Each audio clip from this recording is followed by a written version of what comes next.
Are you ready to dream on? Do you know how to fly high and soar among the clouds? Get ready to live adventurously because the Laura Meeks Show starts now. Listen as Laura lifts you off the ground while teaching you how to fly high. Forget ground level drama and be prepared to confront your dreams head on as she encourages you to navigate towards your North Star and into what just might be the best life you've imagined. Dream on, live adventurously on the Laura Meeks Show.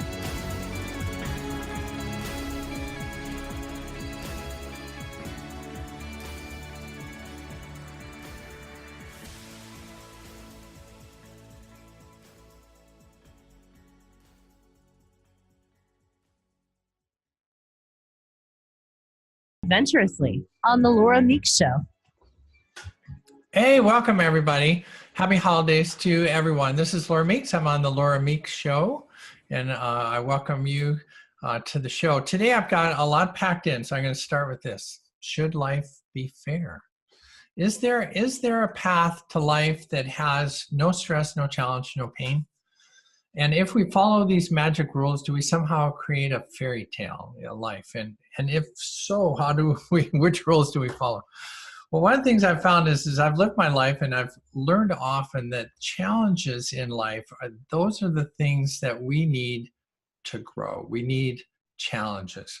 And today my focus is on the attitude that we need. I've titled this show, Attitude Creates Altitude. So I'm going to turn this into a flying allegory. My allegory today is to talk about flying into a box canyon. So what I want you to do is I want you to imagine flying a little airplane out in the west. We're flying along this beautiful grassy valley.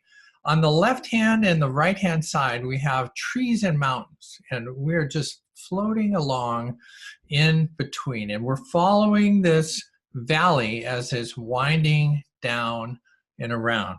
And then we take a turn, we go around the corner, and all of a sudden, we see that there is a wall in front of us.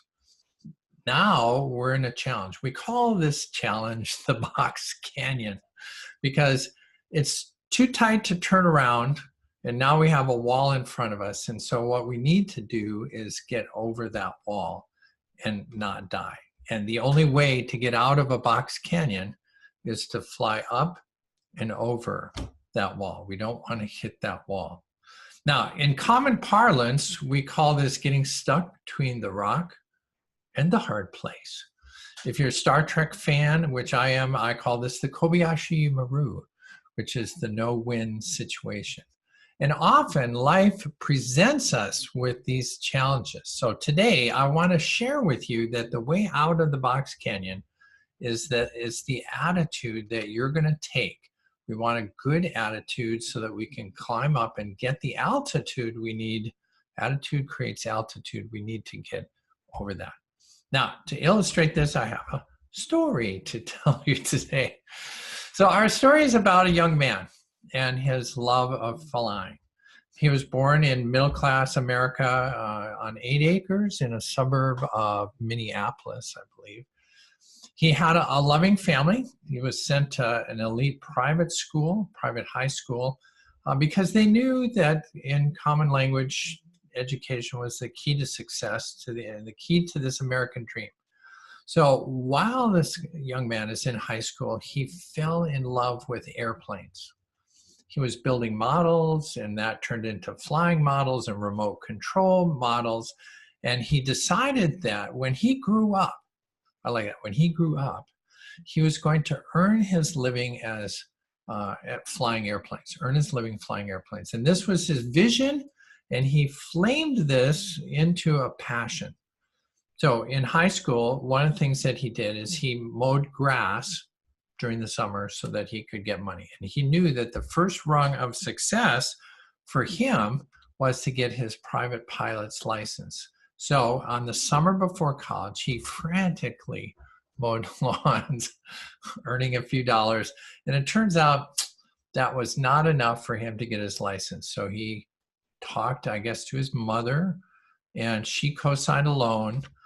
And that loan was enough to allow him to take lessons and get his private license. So the week before he went to college, lo and behold, he had taken all the lessons, taken his check right in.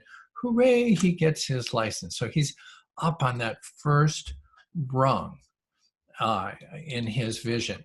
Now, flying airplanes is a very expensive thing. And one of the things that this guy knew was getting all the money together to earn all the licenses you need to fly for the airlines. That was probably going to be past his financial means. And he realized that what he needed to do to follow his vision, to follow his passion, was he needed a way to learn how to fly where he didn't have to pay for it.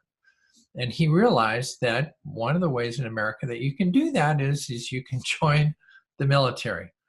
And so when he went to college, he registered for classes. And then while he was there, he also joined Reserve Officers Training Corps, ROTC, which is a way that you can join the military, go to college, and then when you graduate, then you can go to flight school. So he thought, well, hey, that's the way that I'm going to do that.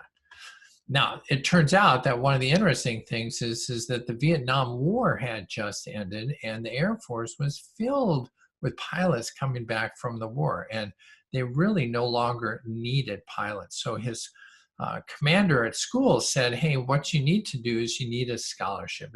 Now it's really competitive. You have to get a scholarship. If you can't get a scholarship, then you're not going to be a pilot. Well, that's a roadblock, kind of a small box canyon that he's in. So it turns out he takes the test and he gets a phone call. Says, hey, good news, you got a scholarship. So he rushes over, talks to the commander, and this commander says, well, it's kind of one of these good news, bad news stories. The good news is you got a scholarship, but it's not a pilot scholarship. It was a scholarship to become a navigator. Well, this poor guy's heart just sank because all this time and effort to get this far, and now the road is blocked. This is not going to get him to pilot training. So now he's in that box canyon. We're surrounded by mountains. This is a big wall. There's a big wall now in front. And so the question is, what attitude is he going to take? Now, it turns out his attitude was, if there's a will, there's a way. And he had a really burning desire to do this. So I want you to stop for a second and ask yourself, if you were faced with a situation like this, what would you do? I'm sure somewhere in your life you've tried to do something that didn't go as planned. So the question to you is that how did you handle that? What were you thinking? Because what you're thinking is going to be really important. Did you quit? Did you try harder? Did you look for another dream? Sometimes people just do that. Sometimes people just settle. They settle for it. It's like, hey, this is what God wanted me to do. I guess I'm just not supposed to be doing this. Well, I have to tell you that when you face a wall like this, it's important to then come up with an attitude, a good attitude to get over this wall. And our young man, this was a do or die. I'm going to do it whatever it takes, he's going to do that. That was his attitude. I'm going to do whatever it takes. So when he looked at all his options, he decided that in the end, he was going to accept this navigator scholarship.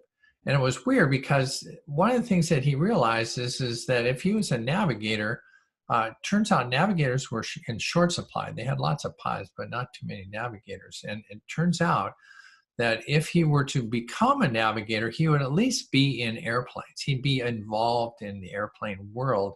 And there was, it turns out, a path for navigators to go to pilot training. So there was this like little teeny long shot crack that he could follow to get to pilot training.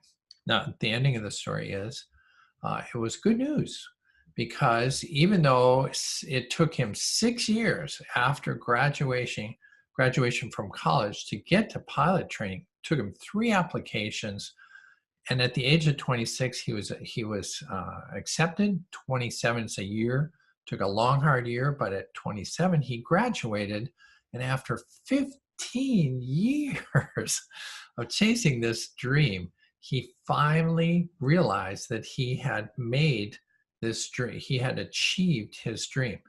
So he was now a pilot earning money flying airplanes. That was his vision. That's where he wanted to go, and he had realized it. Now imagine the beauty of where he was. Now he was a tall, college-educated military officer and a pilot, kind of a Air Force version of Tom Cruise. Tom was a Navy guy, if you remember. So all of the opportunities in this land of America were available to this guy. And it just seems like a great ending to the story. But as you're probably aware, not all stories end up this way. Not everything ends in a perfect way. And there are more box canyons. So I wanted to let you know how some of this went. So as he was going along, he realized as he was flying along with his other military pilots that somehow he was different. It was always in the back of his mind that he and the men that he was flying with he was somehow different. The way he was thinking and the way they were thinking, it was just different. And it turns out that at this time, the internet was just being invented. And it was on the internet, in the internet, that this young man figured out why he was feeling different. Because in the internet, they had just invented this new thing called the chat room. And so at the age of 31, he was in a chat room listening to some of the conversation. And he was following these two guys that were talking about how ashamed and scared they felt. It seems that somehow, some way, and they couldn't understand it, but somehow, some way, they were feeling like they were female on the inside. And this was so crazy, so unusual. They did not know what to do. So they're talking about their feelings and what was going on. Now, I will tell you that like a lightning strike, this hit our young man. This information hit this young man with the idea that this is exactly what he was feeling. That was the things that they were talking about, the way they were feeling, the way they were thinking. This was like they pieced two pieces together. And that was exactly how he felt. And he realized that all of a sudden there was a huge challenge with this understanding, because he knew that he was now, quote, transgender, a term he had never heard. But it was true. He was transgender. And it was like a horrible diagnosis. It was worse than cancer, because at least cancer could be explained. Now, all of a sudden, he realizes he's transgender and he has no physical proof. It's just like this mental thing. Now, you have to ask yourself, what would you do? When we come back, I want you to think about the path that you would take when you come out. How would you get over this wall? How would you get out of this canyon? With that, stand by. We'll be right back.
Hey, welcome back. Welcome back to the Laura Meeks Show.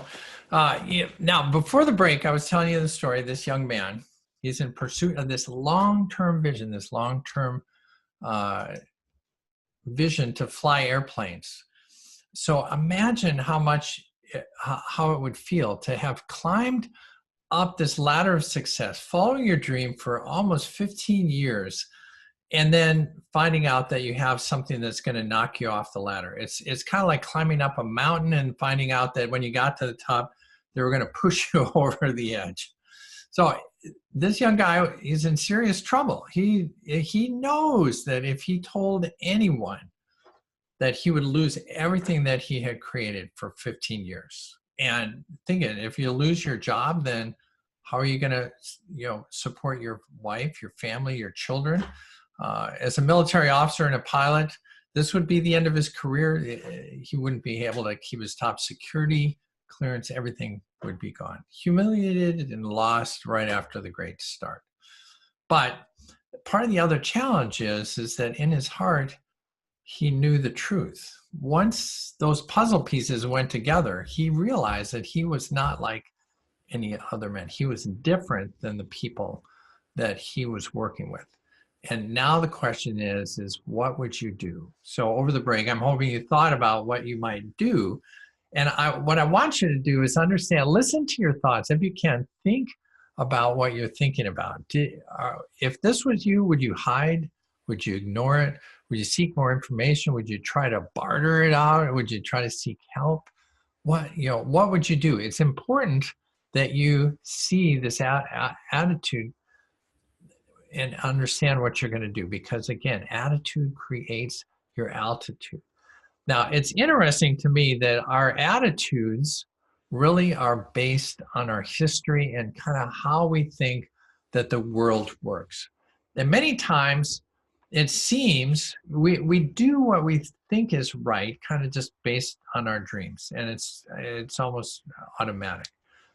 And so when you get into a situation where you're in this box canyon and you're trying to figure out, often we look for new information to help us figure out what's going on. And part of what I want to impart with you today is how you seek and what you seek is going to affect the path that you're on. The data that you're going to find is going to change your attitude.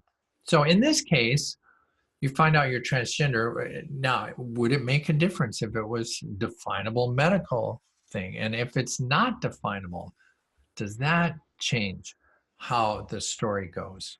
And truthfully, probably the biggest worry that anybody has when you face a challenge is not only how am I going to fix it, but what are other people going to think, especially in this case.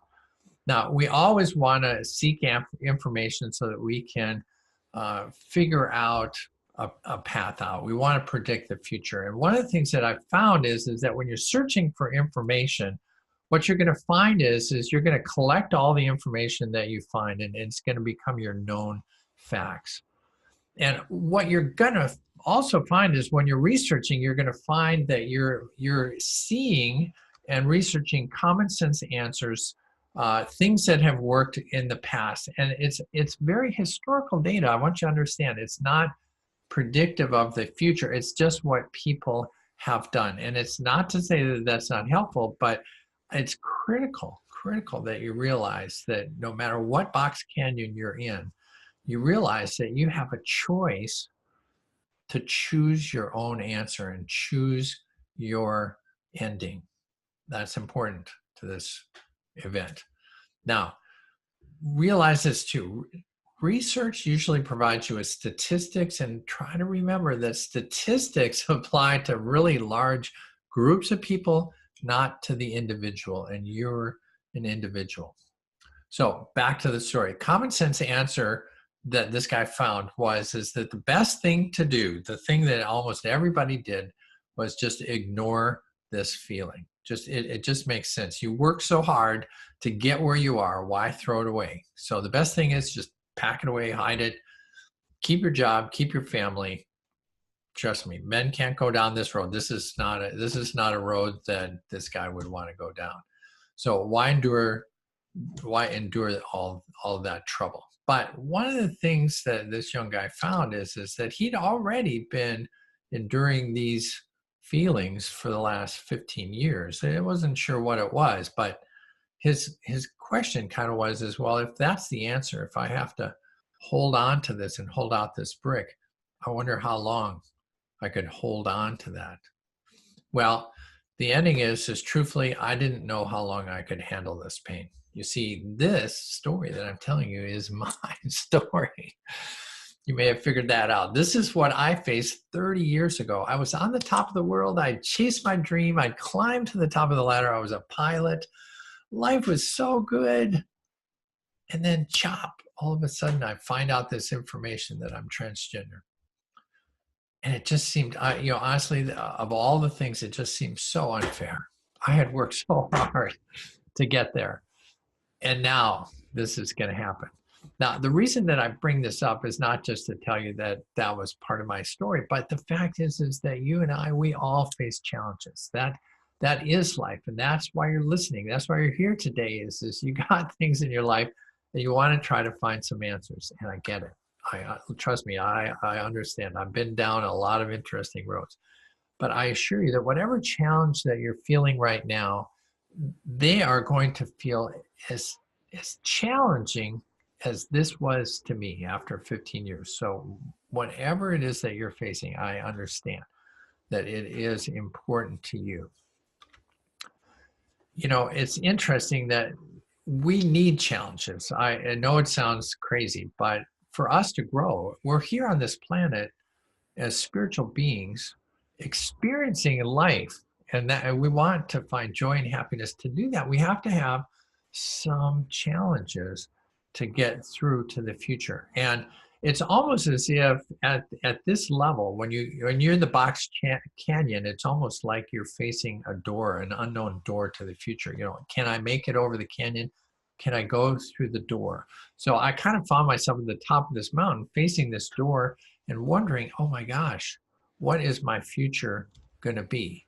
Now, here's one of the things that I learned. This is an interesting point. What I learned is this, is that if I were to go through that door, that would be my future. What I hadn't learned yet is that what is on the other side of the door is exactly what you think it's going to be. That your future is exactly what you think it's going to be. Now, the interesting thing is what are you thinking it's going to be? Are you thinking good thoughts or bad thoughts? To quote kind of a religious background, this going through this door to the future, your thoughts are either going to take you down to hell or up to heaven, and it's going to be your choice. And your choice is based on your attitude. So let me finish part of this story. Here, imagine this. Here I am with this new knowledge that I'm transgender. I'm a pilot in the military, and this was long before don't ask, don't tell. I was in the era of don't tell, for God's sakes, don't tell anybody. That's where I was. So here I was grasping for more information, and the good news is we had this new thing called the internet. And one of the things that I researched is what happens when you have this issue of transgender. And one of the things that I learned is that this is not something that you can really ignore. Kind of like facing a tiger, this kind of challenge, man, I like the tiger's in front of me and I'm frozen with fear. I'm dead at a dead stop and I don't want to move. I don't want to know. But one of the things I found is that you can try and put this away in a box. You can try to hide it. You can try to push it away. But what happens is that stress is internal. Your body and your mind know that it's there. And the challenge that I found through research is that people that did try to suppress this, they got depressed and often suicide. You can't hold this in forever. So what do you do? Well, first of all, let me tell you, I want to share with you some of the feelings that I was feeling. Because when you're in this box canyon, it's hard to remember what exactly is going on. And there's a lot of confusing things. The first thing I will tell you is I was drop dead scared. The tiger was in front of me and I was drop dead scared. I can fly formation. in two jets, top of a loop, upside down, 400 knots, 10 feet from somebody. Easy. Compared to this, that was easy. And I kept asking my version of spirit or God, hey, why would you give me something where I reached this ladder and then you knock it away from me? And part of what I realized is that that's not the attitude that I wanted to take. Excuse me. I will tell you that I did realize this, that I did know the truth, that when these guys were talking and they were telling me about what they were feeling, I couldn't undo the truth. Everything that these guys were talking about was true, and I realized that I really was transgender. And now the question is how am I going to fly out of this box canyon? I will tell you another thing. This is another confusing part. Some things were really clear. It was really clear. I was about 2 years into my second marriage to a woman I absolutely dearly loved. She was my soulmate in all ways. She was a successful officer. She was funny, witty, decisive, great Air Force officer. We really enjoyed being together. And I knew for sure I was not going to give that up. I had worked hard for that as well. Another quick feeling I felt was relieved. It was kind of like finding out you have skin cancer.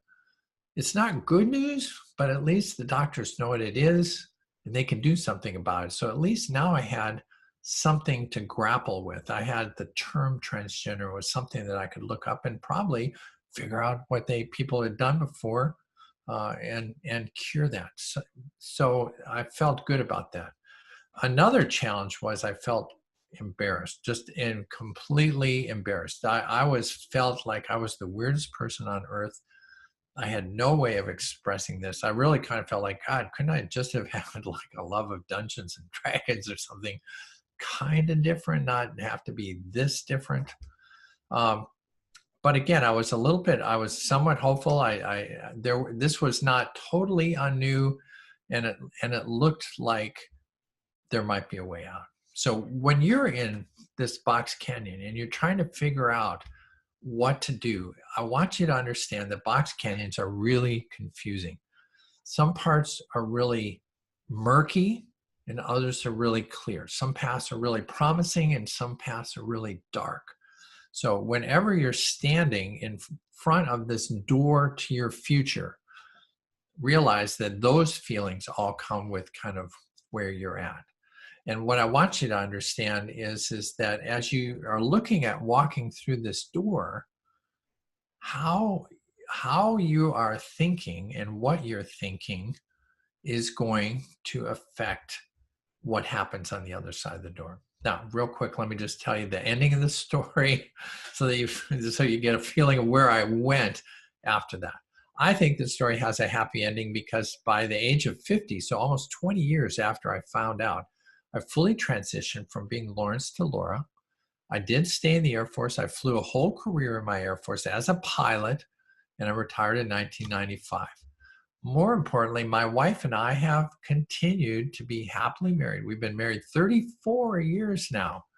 My family embraced the new me with love, and I flew I flew out of that box canyon. It didn't kill me. Now, I went through that door and I lived to tell you how I went through it. When we come back from a break, I'm going to tell you how you can do that. This is Laura Meeks, Transformation Talk Radio.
Welcome back. This is Laura Meeks. I'm Laura Meeks on the Laura Meeks Show, Transformation Talk Radio. We are transforming lives one life at a time. We're following the story. This happens to be my story, and it's an unusual and interesting story. And I'm focusing on the idea that your attitude creates your altitude. So I crafted up this idea, the box canyon. And if we want to get out of the box canyon, we need to get a good attitude going so that we can get altitude so that we can go over this. Now, realize here I am in a situation where I was in the military and I knew I couldn't tell anybody that I was transgender, and I faced losing everything that I had even acquired up to that point. And one of the things that I learned is that how you approach challenges, what your attitude is that is key. That's what's going to help you go through that door in life.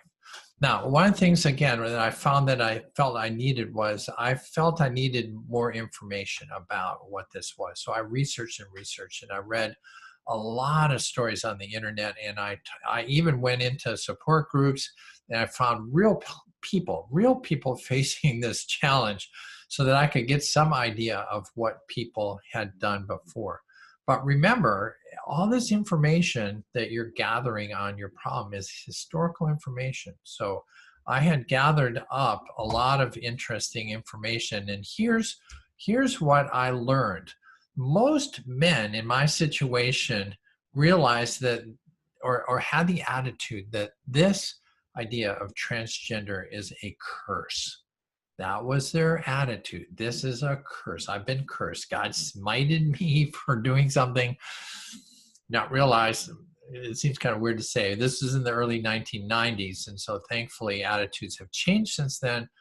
But these guys, as I was talking and researching this, these guys felt like they really had to justify why they were feeling this way.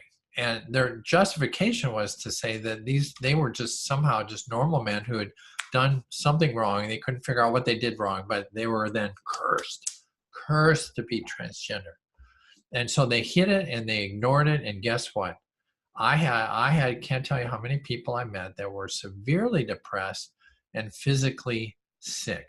In fact, some even committed suicide. So it's hard for me to understand, but some people feel it's better to die than to live as one of the outcast people. Now, here's what I realized. I realized that if I started talking like they were talking, that curse would be my curse. And I have to tell you, I enjoy living life, and I didn't want to be cursed. So here's an important lesson from this whole story. I changed my language about what transgender was. So if they were asked what is transgender, they would say it's a curse. I came up with this. I said this was my gender blessing. If people asked me why I was different, I would say I was gender blessed. I was blessed with a multiple gender. Now, I have to tell you, that one verbal choice, that one shift in thinking and talking made a huge difference of what happened when I went through that door and into the future. You see, what happened is I ended up creating a good future. What happens is if you tell people you're cursed, what happens is that energy is captured. It is contagious. And as soon as you start telling all the horror stories that you've heard, they start researching and telling horror stories that they heard. So when they tell you that people lost their jobs, then guess what? All of a sudden, you're faced with that situation and you're going to lose your job.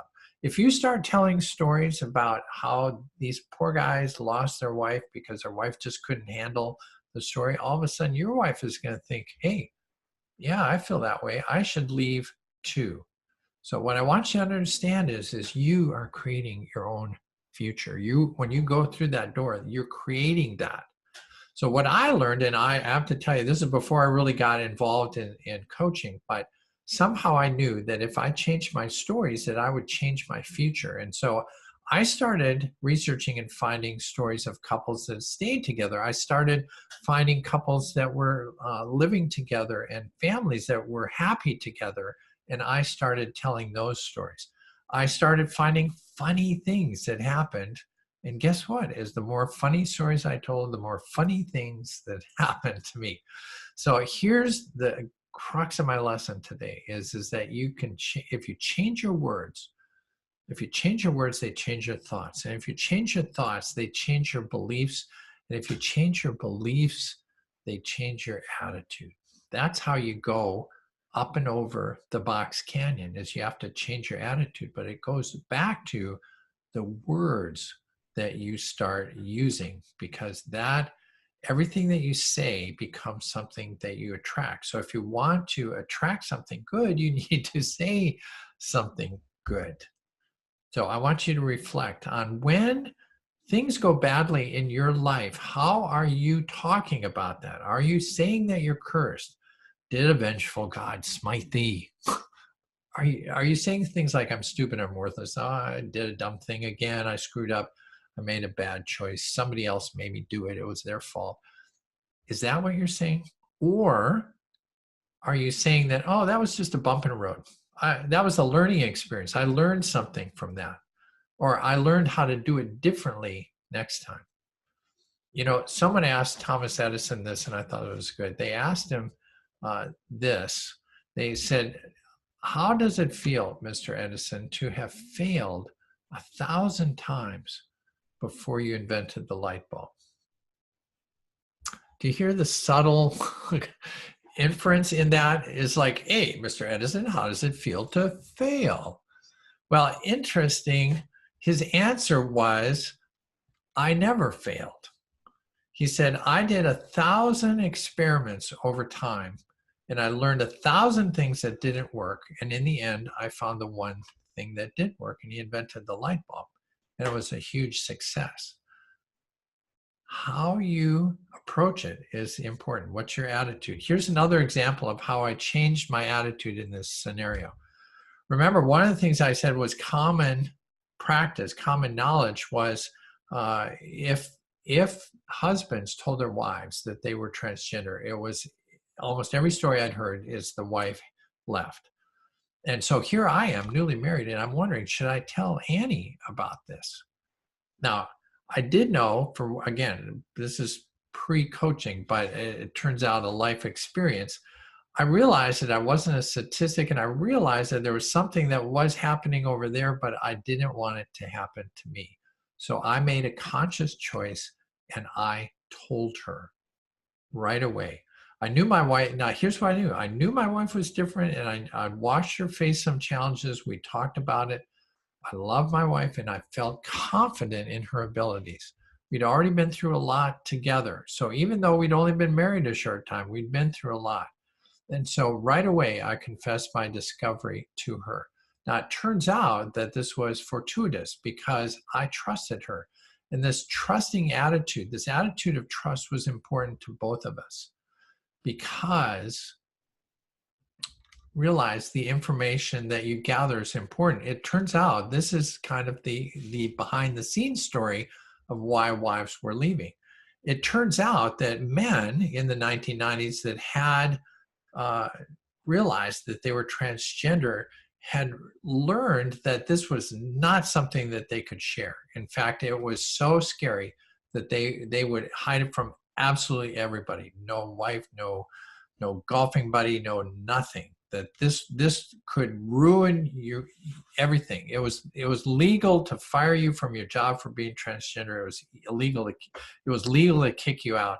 So they would let no one in on this secret. So here's kind of what the normal path was. You'd hide it. You'd hide this idea for 30 years. Typically, they would have a locked box in the attic or in the basement that had transgender information in it, maybe clothes and stuff. And they would hide this stress for 30 years. But you know what's funny is your body can't handle that for 30 years. And so typically what was happening, and this was important, is typically what was happening is these guys are holding the secret out like a brick for 30 years, and then finally they just can't hold it anymore. They would drop the brick and they'd show up in the kitchen in a dress and say, honey, I'm a woman, and this is how I'm going to live the rest of my life. You're just going to have to get used to it. Now, I got to tell you, imagine the shock of that. The challenge is they've been thinking about it every day, every minute for 30 years. Their wife had no idea. And what was interesting about the attitude of trust is that usually in these scenarios, it's not the fact that you're transgender that makes or breaks the marriage. It's the fact that you lied for 30 years. And it's weird because part of the challenge of being a guy is you're taught to protect your family. So they think what they're doing is saving their family from heartache and embarrassment. And in the end, it all falls apart because they didn't have the attitude of trust. So that's so very important. And as I said, this attitude of trust is what kept us together, because we decided that we were going to create a solution together. So instead of taking this information and realizing, okay, we're going to do what I want to do, or I'm going to do what you want to do, we're going to do what they want to do, we decided we together are going to solve this by creating a solution that we wanted. And we tried and succeeded, by the way, in doing something that was rarely ever done. And that was a husband and wife staying together after a transition. Now, it worked because our attitude is that we were going to do this together. So when things go wrong in your life, when something goes wrong, do you think that you failed?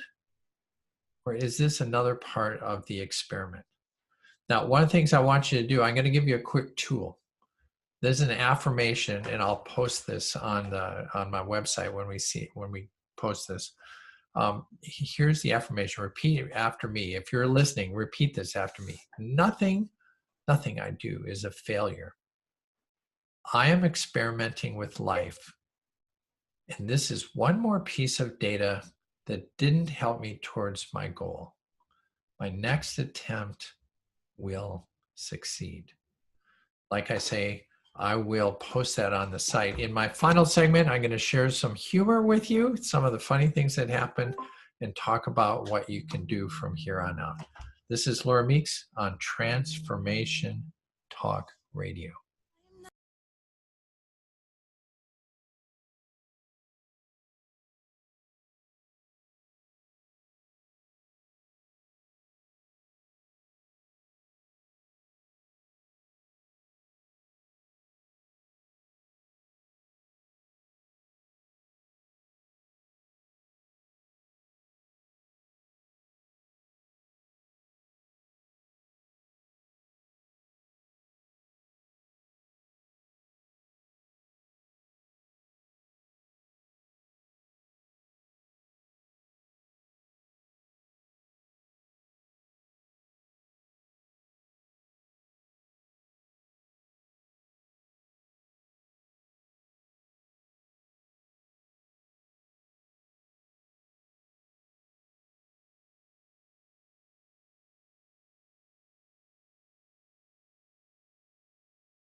Hey,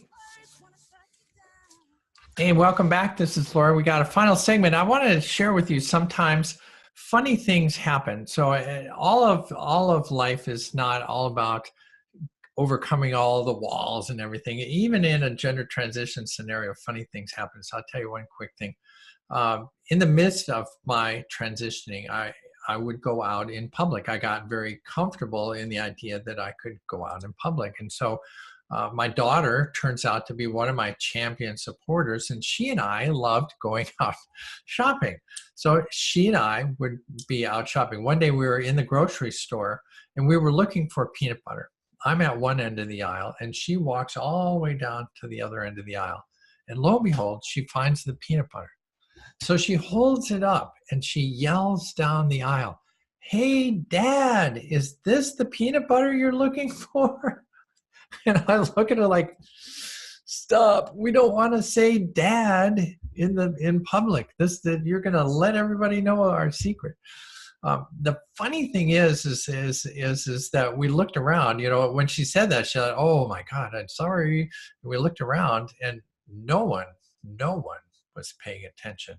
And as time has gone on, we realized that, hey, in reality, people are so absorbed in what they're doing, they don't. So she still calls me Dad, and sometimes confuses people. But it's interesting. Funny things do happen. So life is filled with joy. Now, one of the things I want to end this with is that one of the things that I know is changing attitudes is not intuitively easy. And one of the things that I found is I've really benefited in life from coaches and mentors being in my life. And I've learned very quickly how to monitor my own words and thoughts. But even today, when I'm in mastermind sessions or I'm with other people that share this kind of thinking, they are quick to say, "Ooh, did you really mean that was a curse?" It's like, "Ooh, did I say that? Yeah, no, I didn't." So one of the things I want to offer you is the idea that you can have a coach and a mentor. Fly High Living, the company that I created, is all about helping you. And I offer both individual coaching and coaching programs in an effort that you can build your dream together. And it's helpful. Now, it's not that you can't, and when you think about this, instead of going to college, you could have just gone to the library and read books. Not quite as efficient, not quite as fast, and perhaps not getting all the collaborative information. So one of the things that I find is, yeah, you can read a lot of this in books and hear it on the radio, but when it would be great if after the show you went out and changed your attitude, and it can. We'll let you know it can happen that way. But traditionally, it takes a little bit more time, and that's why I'm here. Now, my goal is to help 10 or 15 people who really, really, really want to make a big change in their life in 2019 get involved in my months-long programs. That would be my ultimate goal. So I look for people that are decisive and ready to work and change their life. And I understand this. I have the tools and the techniques. I have the how. You don't need to know how you're going to change your life. What's most important, listening to these stories and pondering what's happening in your life, is you want to come up with a vision. And I have actually, my first module is called Flight Plan for Life. And all it is us writing down your vision. Because I will tell you, this is a wonderful holiday season. It is a wonderful time to be alive. There's so much to see and do. And so if you're not in a situation where you have great relationships and great health and great creative expression in your life, then you just need to call me. 888-666-1570. Or you can go to my website, flyhighliving.com. So once again, 888-666-1570. Laura Meeks, flyhighliving.com. Find yourself somebody that you feel like you can talk to. If you have any desire to change your life, just call. It's just a phone call. I'm not going to harass you and get you all signed up and stuff. I want to find out what you're doing and what you want to do. And if I can help you, I will. That's my goal. That's it for today's show. This is Laura Meeks. I'm on Transformational Talk Radio, and I look forward. Remember, dream on, fly high, live adventurously, fly out of that box canyon. This is Laura Meeks. Have a great holiday season.